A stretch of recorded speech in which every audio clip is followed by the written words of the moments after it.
रक्षाबंधन के दिन एक चीज जरूर खा लेना, पूरे साल जमकर आएगा अपार पैसा। जी हाँ दोस्तों, 19 अगस्त सावन का आखिरी सोमवार की आप सभी दर्शकों को ढेर सारी शुभकामनाएं। दोस्तों, इस बार सावन का आखिरी सोमवार 19 अगस्त को है और इस दिन यानी 19 अगस्त सावन सोमवार पर बहुत सारे विशेष शुभ योग का निर्माण हो रहा है। दोस्तों, कई ग्रह नक्षत्र का एक साथ मिलन होने के कारण इस दिन कई सारे राजयोग सिद्धि का भी निर्माण हो रहा है और इस दिन ब्रह्मा नामक योग बन रहा है और सिद्ध नामक योग भी बनेगा। दोस्तों, भगवान शिव शंभू को सावन सोमवार का महीना बहुत ही प्रिय है और इस दिन अगर आप यह एक चीज खा लेते हैं तो पूरे साल आपको पैसों की किल्लत नहीं झेलनी पड़ेगी, जीवन में खूब धन संपदा आएगी और भोलेनाथ की कृपा आपके ऊपर दव बरसती रहेगी। इस दिन आप कुछ करें या ना करें, पर 19 अगस्त सावन का आखिरी सोमवार के दिन यह फल जरूर खा ले। दोस्तों, हमारे हिंदू परंपरा में सावन का बहुत महत्व है और भक्तों सनातन धर्म में सावन के महीने का बहुत अधिक महत्व होता है। सावन का महीना हिंदू पंचांग का 5वां महीना होता है। यह महीना भगवान शिव को समर्पित होता है। इस महीने में शिव भक्त भगवान शिव की विधि विधान से पूजा अर्चना करते हैं और सावन के महीने के सोमवार का महत्व और भी अधिक होता है। इस माह में शिव की पूजा अर्चना करने से सभी मनोकामनाएं पूरी हो जाती हैं। धार्मिक मान्यताओं के अनुसार सावन के महीने में भगवान शिव और माता पार्वती की विधि विधान से पूजा करने से भक्त की मनोकामना पूरी होती है। इसके साथ ही सावन के सोमवार व्रत रखने से भोलेनाथ की विशेष कृपा प्राप्त होती है। दोस्तों, सावन महीना का आरंभ 22 जुलाई 2024 दिन सोमवार से हो चुका है और सावन महीने का समापन 19 अगस्त को होगा। कहा जाता है इस सावन के महीने में किसी भी व्यक्ति ने भगवान भोलेनाथ की थोड़ी सी भी पूजा साधना क्रिया कर ली तो उस व्यक्ति के जीवन की सभी मनोकामनाएं पूर्ण हो जाती है। उस व्यक्ति के जीवन के हर कष्ट खत्म हो जाते हैं और उस व्यक्ति के जीवन में धन आना शुरू हो जाता है। भक्तों, वीडियो आगे शुरू करें उससे पहले भगवान भोलेनाथ के सच्चे भक्त इस वीडियो को लाइक अवश्य कर दें और कमेंट बॉक्स में हर हर महादेव सच्ची श्रद्धा से लिख दें, जिससे कि भगवान भोलेनाथ जी का आशीर्वाद आपको सीधे प्राप्त हो सके। माना जाता है कि एक दिन प्रकाश के रूप में शिवजी प्रकट हुए थे और 19 अगस्त सावन का आखिरी सोमवार के दिन अगर आप सिर्फ पूजा पाठ करते हैं तो यकीन मानिए जीवन में सुखों की प्राप्ति होती है और तमाम तरह के प्रयोग हम करते हैं, लेकिन अनजाने बस हम कुछ ऐसी गलतियां कर देते हैं कि पूजा में मिलने वाले पुण्य की जगह हम कहीं ना कहीं पाप के भागी हो जाते हैं या फिर हमारी पूजा ही निष्फल हो जाती है। ऐसे में वह कौन सी चीज है जिन्हें भूलकर भी नहीं करना चाहिए शिवजी की पूजा में और कैसे बचे, आइए जानते हैं। दोस्तों, सबसे पहले हम आपको बता दें, जब भी आप शिवालय जाएं, शिवजी पर जल अर्पित करें तो जहां पर से जल बाहर निकलता है उसको कभी मत लागे, उसे हम जलहरी कहते हैं। उसे नहीं लगना चाहिए, उसे लागने से बहुत दोष लगता है, आपका स्वास्थ्य भी खराब हो सकता है। दूसरी बात, आपने देखा होगा शिवजी की पूरी परिक्रमा नहीं की जाती,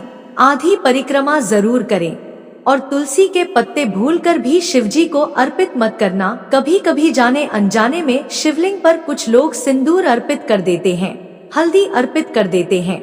यह सब स्त्री और देवी शोभा की वस्तु है और भोलेनाथ तो ठहरे बैरागी, तो उन्हें यह चीजें कभी अर्पित नहीं करना चाहिए। भक्तों, हम जो पूजा करते हैं तो प्रभु की भक्ति में बहुत ज्यादा ही डूब जाते हैं। ऐसे में और भी बहुत तरह की गलतियां हो सकती है।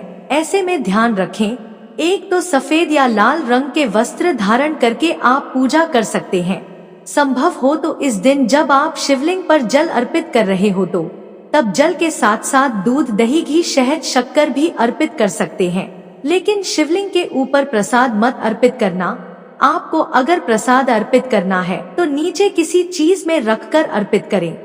शिवलिंग पर अर्पित किया गया प्रसाद ग्रहण भी नहीं कर पाएंगे, इसीलिए हम शिवलिंग के पास का चरणामृत प्रसाद करते हैं। भक्तों, सावन सोमवार के दिन अगर आप रात के समय पूजा करते हैं प्रदोष काल में करते हैं तो आपको इसके फल ज्यादा मिलते हैं। हालांकि रात्रि जागरण का भी विधान है। भक्तों, शिवजी को भूलकर भी कुछ ऐसे फूल हैं जिन्हें अर्पित नहीं करना चाहिए। आप जब भी शिवजी की पूजा करेंगे सावन सोमवार पर, तो शिवजी के साथ जगत माता पार्वती की पूजा करें। दोनों का आशीर्वाद एक साथ आपको मिलेगा। बेलपत्र बिना अर्पित किए तो आपकी पूजा ही अधूरी रह जाएगी। आप उस पर चंदन, केसर या फिर अगर पाउडर वाला चंदन है तो उसे पानी में घोलकर आप ओम लिखी, राम लिखी, फिर शिवलिंग पर नमः शिवाय कहते हुए बेलपत्र उल्टा करके अर्पित करें। शिवजी की पूजा में अक्षत जरूर अर्पित करें। अक्षत अर्पित करने से जीवन में कभी भी धन की कमी नहीं होती, चावल टूटा हुआ ना हो, इस बात का ध्यान रखें। साथ ही शिवजी की पूजा में एकदम काला वस्त्र पहनकर पूजा पाठ नहीं करनी चाहिए, इससे भगवान शिव क्रोधित हो जाते हैं। हमेशा भगवा रंग पहनकर ही ईश्वर की आराधना, भक्ति, साधना, पूजा, व्रत आदि करनी चाहिए। भक्तों, भगवा रंग बड़ा ही शुभ और मंगलकारी माना गया है। इसे देख शक्तियाँ सक्रिय हो जाती है। भक्तों, सावन सोमवार के दिन सूर्य उदय से पहले उठ जाना चाहिए। व्रत आदि में 8 बजे के बाद स्नान करना अशुभ माना गया है, इसलिए सुबह 8 बजे से पहले स्नान, दान आदि अवश्य कर लें। इससे महादेव प्रसन्न हो जाएंगे, क्योंकि सुबह 8 बजे से पहले स्नान करना अत्यंत मंगलकारी माना गया है। इससे सकारात्मकता आपके ऊपर हमेशा वास करती है। भक्तों, शिवलिंग पर आप जल अर्पित करते हैं तो प्लास्टिक के लोटे से जल अर्पित कभी ना करें, इससे भगवान शिव क्रोधित हो जाते हैं। और आप शंख से जल अर्पित ना करें, क्योंकि शंखचूर नामक राक्षस का वध शिवजी ने ही किया था, इसलिए शंख से जल अर्पित मत करना, वरना शिवजी रुष्ट हो जाएंगे, आपकी पूजा स्वीकार नहीं करेंगे। शिवजी की पूजा में तुलसी के पत्ते का प्रयोग बिल्कुल भी ना करें। आप तुलसी की मंजूरी अर्पित कर सकते हैं, और मित्रों, चंपा जैसे फूलों का प्रयोग तो बिल्कुल भी मत करना, नहीं तो आपकी पूजा पूरी नहीं मानी जाएगी। भगवान शिव की पूजा में हल्दी, कुमकुम इत्यादि का प्रयोग न करें, क्योंकि भगवान शिव वैरागी हैं। इस दिन घर में झगड़े, क्लेश, लड़ाई झगड़े, मुंह से गंदी गालियां नहीं देना चाहिए, किसी को अपशब्द नहीं बोलना चाहिए। सावन सोमवार के दिन भोग विलास नहीं करना चाहिए, नहीं तो अगले जन्म में आपको किसी ऐसी योनि में जाना पड़ सकता है जो बहुत ही भयानक हो सकती है। इस दिन ऐसा करने पर नरक की प्राप्ति हो जाती है। दोस्तों, जहां तक संभव हो व्रत रखें। व्रत नहीं रखते हैं तो सात्विक भोजन घर में बनाएं और ग्रहण करें। शराब, लहसुन, प्याज, मांस, मदिरा इत्यादि का बिल्कुल भी प्रयोग ना करें। और इस दिन जितना ज्यादा हो सके नमः शिवाय का जाप करें। जितना ज्यादा आप जप करेंगे, आप जितना ज्यादा शिवजी के करीब रहेंगे, उतना ही जल्दी आपको उनकी कृपा अवश्य मिलेगी। क्योंकि पूरे साल हम इस सावन सोमवार का इंतजार करते हैं, भला हम इस दिन को कैसे छोड़ सकते हैं।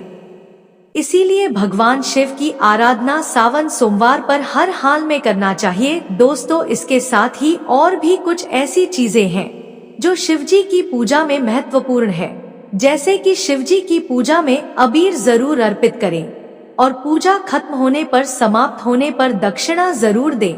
दक्षिणा में देने के लिए पान का पत्ता से डंठल हटाकर उसके ऊपर सुपारी, जनेऊ और थोड़ी मीठी चीजें, लौंग, इलायची और थोड़ा सा काला लेकर दक्षिणा जरूर अर्पित करें। ऐसा करने से शिवजी आपकी पूजा स्वीकार करते हैं। दोस्तों, नारियल का पानी भी शिवलिंग पर अर्पित नहीं करना चाहिए, इस बात का विशेष ध्यान रखें। नारियल अगर आप चढ़ाना चाहते हैं तो शिवलिंग के पास उसका जल हटाकर नारियल अर्पित कर सकते हैं, लेकिन शिवलिंग पर नारियल जल मत चढ़ाना। कमल का फूल अर्पित कर सकते हैं, पर कुछ चीजों का ध्यान जरूर रखिएगा। दोस्तों, आप जानते हैं सावन सोमवार के पावन अवसर पर वह कौन सी 5 चीजें हैं जिन्हें घर में लाने से भोलेनाथ की कृपा सदैव बनी रहती है। भगवान शिव इन चीजों के साथ आपके घर पर चले आते हैं, तो आइए जान लेते हैं। भक्तों, भगवान शिव के डमरू सावन सोमवार के दिन डमरू घर में अवश्य लाना चाहिए और इस दिन भगवान शिव की पूजा में डमरू जरूर बजाना चाहिए, इससे भगवान शिव प्रसन्न होते हैं। हमेशा भगवान शिव के पास डमरू जरूर रखना चाहिए। दोस्तों, अगर आपके घर में शिव परिवार की कोई तस्वीर या मूर्ति नहीं है तो इस खास मौके पर यानी सावन सोमवार के दिन शिव परिवार को घर में जरूर लाएं। इसके साथ ही भगवान शिव की कृपा सदैव आपके परिवार पर बनी रहेगी। दोस्त, सावन सोमवार पर रुद्राक्ष अवश्य लाएं। शिव पुराण के अनुसार एक मुखी रुद्राक्ष साक्षात भगवान शिव का ही रूप है। इसे गले में धारण करने से मनुष्य की हर इच्छा पूरी हो सकती है। अगर इस रुद्राक्ष की पूजा करके धन स्थान यानी तिजोरी में रखा जाए तो धन से संबंधित परेशानियां हमेशा के लिए समाप्त हो सकती हैं। लेकिन सावन सोमवार पर रुद्राक्ष का घर में होना भी बहुत ही शुभ और मंगलकारी होता है। दोस्तों, अगर सावन सोमवार पर आप महामृत्युंजय यंत्र लाकर अपने पूजा स्थान पर स्थापित कर रोज उसकी पूजा करते हैं तो इससे सुख समृद्धि बनी रहती है। इसके साथ ही भगवान शिव भी खींचे चले आते ही ऐसे घर में सदैव भगवान शिव का वास होगा। दोस्तों, शास्त्रों के अनुसार माना जाता है कि एक त्रिशूल अगर किसी मंदिर में भेंट किया जाए या अपने हाथों से खुद लगा जाए तो ऐसे व्यक्ति को जन्मों जन्मों तक गरीबी का सामना नहीं करना पड़ता। भगवान शिव की कृपा ऐसे व्यक्ति पर हमेशा बनी रहती है। सावन सोमवार पर मंदिरों में एक त्रिशूल अवश्य दे। खास सावन सोमवार के दिन ही ऐसा करें, लेकिन बाकी दिन भी आप ऐसा कर सकते हैं। दोस्तों, सावन सोमवार पर मोर पंख अवश्य घर में लाना चाहिए। किसी खास मौके पर ही मोर पंख घर में लाना चाहिए। बहुत ही शुभ और मंगलकारी माना जाता है। मोरपंख कई शक्तियों से भरा पड़ा है। जहाँ होता है मोरपंख, उस घर में गरीबी कभी नहीं आती। ऐसे घर पर सदैव भगवान कृष्ण की कृपा हमेशा बनी रहती है। दोस्तों, शिव पुराण के अनुसार माना जाता है कि सावन सोमवार पर व्रतधारी को धतूरा अवश्य खा लेना चाहिए। भले ही आप थोड़ा सा खाएं, लेकिन जरूर खाएं। इससे व्रत पूरा हो जाता है। इस दिन धतूरा खाने से संपूर्ण फलों की प्राप्ति हो जाती है। अगर आप धतूरा नहीं खाते हैं तो इसे थोड़ा बहुत छक ले भक्तों। आशा करती हूँ आपको यह प्राचीन जानकारी अच्छी लगी होगी। अगर जानकारी अच्छी लगी हो तो इस वीडियो को लाइक करें, चैनल को सब्सक्राइब करें और अपने अधिक से अधिक दोस्तों को शेयर करना ना भूलें। धन्यवाद।